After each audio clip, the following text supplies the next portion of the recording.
Okay, so Shaun, we were just talking about something. I thought this has to go on. This has to go on a video. Okay. So we were talking about sobriety. Like I've been sober. I've been clean and sober for 32 years. You've been clean and sober for 17. 17. I consider myself to be because I'm in the punk scene. I consider myself to be straight edge. Mm-hmm. Do you think I'm straight edge?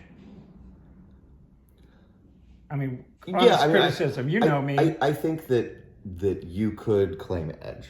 Yeah. If you wanted to. The same way I think I could. Same partner, 10 years. Mm-hmm. You know. Yeah. Caffeine. Yeah, I drink caffeine. No alcohol, no drugs. Mm-hmm. You know. I haven't always been edge when it comes to relationships, but that's another video. Edge wouldn't be something you'd claim.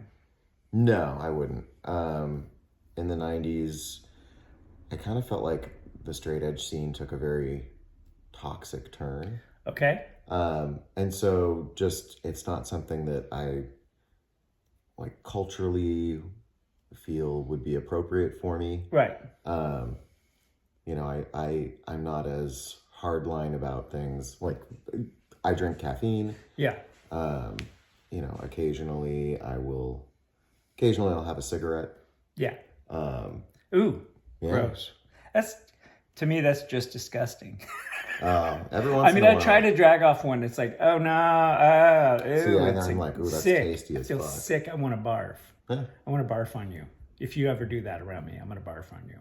Yeah, I think the last cigarette I had was within the last year. I'm going to punch you with my straight edge toxic masculinity. I can't smoke with broken hands. It's hard to smoke with broken hands because both of them will be broken. Mm-hmm.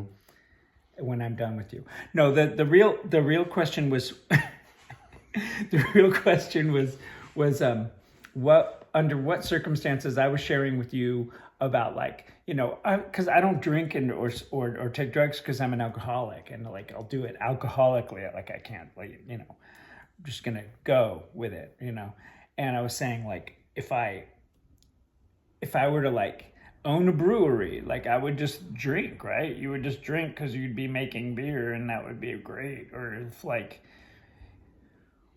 Or if you were really wanted to make a spectacle out of something, you would just get drunk because life is a performance art kind of a thing. I don't know. I was just sharing with you, not that I would, because then I'm okay, I'll do it when I have 40 years sober. Wait, no, I'll do it when I have 35. Oh, wait, 33 is this year. I can get drunk this year. Oh, yeah, that's the alcoholic mind thinking.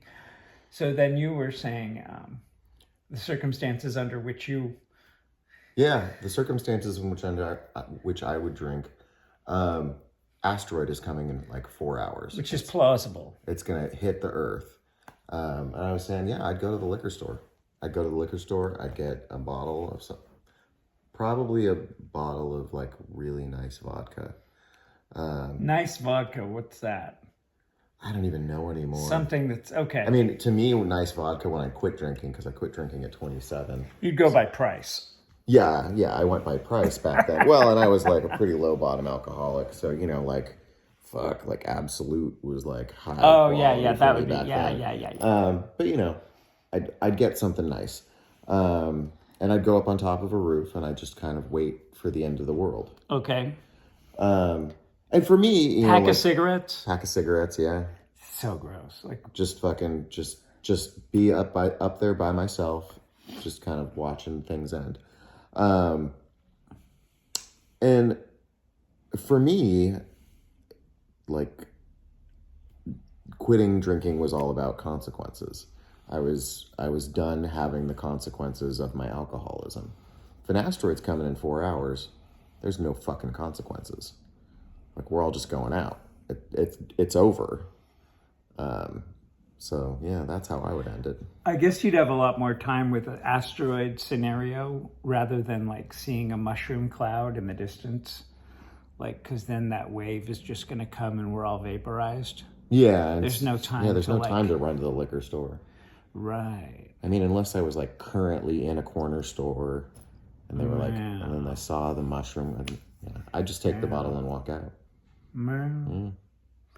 But you know, that's also like after everything that I went through in my addiction, in my alcoholism, I'm still like, yeah, no, there's a circumstance in which I would totally, but it's not going to ruin my life because my life will already effectively be over. Okay. What if you lost everything? What if I lost? What if you lost everything? What if like some bunch of people in your life died and it was horrible and you were alone or something, or everything was terrible? I mean, that was like the first year I got sober, though. Okay. So I'm glad that it all happened within my first year of getting sober. Like, I lost my grandfather, who was pretty much like the male role model in my life. My dad was a trucker, and so my grandfather lived with us. And so he was the patriarch of the family. And I was pretty certain that like that was a condition that I was going to relapse under. And he died when I was 9 months sober. And you didn't break edge? No, I stayed sober, and I had a messy breakup that year too. Oh. I mean, I really did have like everything. Like I didn't have much of anything. I'd moved into that apartment when I had first gotten sober. So it's going to take a meteoroid because you've lost and rebuilt. Lost people, you've broken up, you've had everything. I mean, I have too. Yeah. I mean, that first breakup too was like, I was also feeling the effects. I had numbed a decade of breakups. And so not only was I mourning that relationship, but I was also mourning like a decade worth of relationships. Yeah. And that fucking hurt. So I feel like I've gone through pretty the bad. hurt. That sounds pretty bad. And yeah. I mean, I think if an asteroid was coming, I'd want to be conscious and aware and awake. I'd want to feel everything of like the thing like coming at me, you know. That's just I just don't think I would have enough time to really get as sauced as that. Yeah. But maybe not. It's been 17 years since I had a drink, so maybe my tolerance has dropped. I hear that happens. I guess if you're watching this and you have any other questions for a couple of old sober fools, let us know. Thanks.